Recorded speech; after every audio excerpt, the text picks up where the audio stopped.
Assalamualaikum warahmatullahi wabarakatuh. Saya Ahmad Mulyana, mahasiswa aktif Politeknik TDC Bandung, Prodi Teknik Kimia. Pada kesempatan kali ini, saya akan mempresentasikan tugas Pilot Plan bab 1 sampai bab 5. Judul yang saya ambil yaitu Perencanaan Pabrik Minuman Teh Hijau Botol dengan kapasitas 2.500 liter per hari.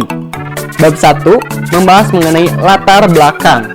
Latar belakang pendirian pabrik teh ini yaitu dilatar belakangi oleh tingkat konsumsi teh di masyarakat yang semakin meningkat, dan secara umum masyarakat lebih menyukai minuman teh dalam berbagai macam waktu dan tempat.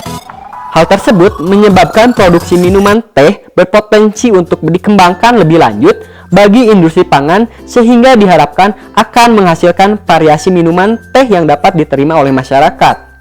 Selain itu, Indonesia termasuk ke dalam 10 besar negara produsen teh terbesar di dunia.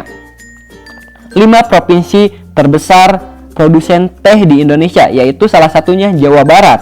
Maka dengan itu, pendirian pabrik minuman teh botol ini akan didirikan di kawasan Jawa Barat, tepatnya di Parongpong, Kabupaten Bandung Barat, untuk mempermudah pensuplaian bahan baku dan pendistribusian kepada konsumen. Selanjutnya, bab 2. Pada bab 2 ini membahas mengenai proses pengolahan. Proses pengolahan dibagi menjadi 3 proses. Yang pertama, proses pengolahan air. Kedua, proses pembuatan minuman teh botol. Dan yang ketiga, proses sanitasi peralatan industri. Proses pengolahan air dibagi menjadi 3 tahap. Yang pertama, proses pencampuran dan pengendapan. Yang kedua, penjernihan. Dan yang ketiga, pengatur kesadahan. Pencampuran dan pengendapan. Air yang sudah ditampung ditambahkan TCA dan klorin yang berfungsi untuk mengikat kotoran agar terpisah dari air dan membunuh mikroorganisme. Penjernihan. Air yang telah melalui proses penyaringan kemudian dialirkan dalam tangki karbon filter untuk dilakukan proses penjernihan air. Tangki karbon filter berisi butiran karbon aktif yang berfungsi untuk menjernihkan air serta untuk menghisap bau dan warna. Pengatur kesadahan. Pengatur kesadahan dilakukan dalam tangki soft strainer. Tangki tersebut terdapat resin yang digunakan untuk menurunkan kesadahan air dan untuk menyaring air sehingga siap untuk digunakan pada proses produksi. Selanjutnya, proses pembuatan minuman teh botol yang terdiri dari 4 proses. Yang pertama, proses pembuatan sirup gula. Yang kedua, proses mixing. Dan yang ketiga, proses pasteurisasi. Dan yang keempat, proses filling and thawing. Sanitasi peralatan produksi. Proses sanitasi adalah proses yang bertujuan untuk menghilangkan mikroorganisme yang berbahaya. Pembersihan dan sanitasi dilakukan pada 3 tahap, yaitu di awal atau sebelum produksi, setelah produksi, dan saat penggantian produk.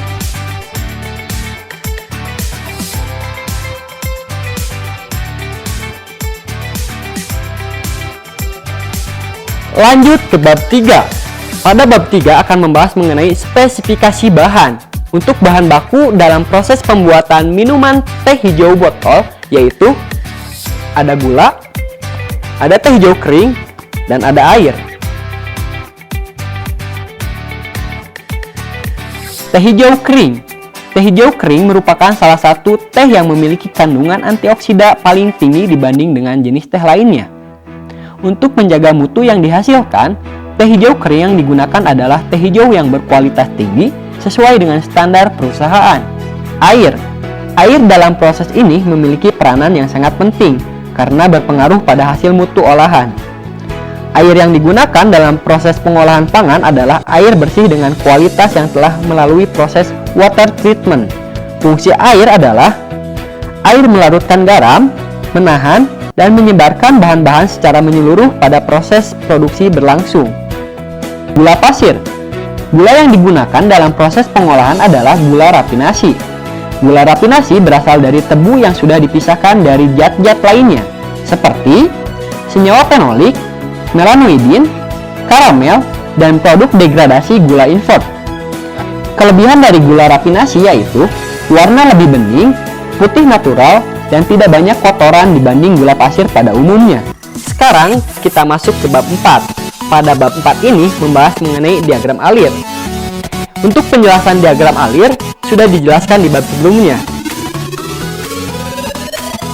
Dan yang terakhir, bab 5. Pada bab 5 ini membahas mengenai neraca massa. Untuk produksi 25.000 liter per hari sama dengan 27.057,5 kg per hari. Untuk detail perhitungan neraca massa disajikan pada appendix 1. Neraca massa dibagi menjadi 5 bagian. Yang pertama, neraca pembuatan produksi minuman teh botol. Yang kedua, neraca pencampuran. Ketiga, neraca penampungan. Yang keempat, neraca pasteurisasi. Dan yang kelima, neraca pengisian. Neraca proses pembuatan minuman teh botol terbagi menjadi 3 bagian, yaitu yang pertama, ekstraksi teh hijau kering, dapat dilihat pada tabel di bawah ini. Selanjutnya, penyaringan. Dan yang terakhir, pelarutan gula. Yang kedua, neraca pencampuran, dapat dilihat pula pada tabel di bawah ini. Yang ketiga, neraca penampungan. Yang keempat, neraca pasteurisasi. Dan yang kelima, neraca pengisian. Demikian presentasi yang dapat saya sampaikan. Mohon maaf apabila banyak kekurangan. Semoga bermanfaat khususnya bagi saya pribadi. Terima kasih. Assalamualaikum warahmatullahi wabarakatuh. Sampurasun.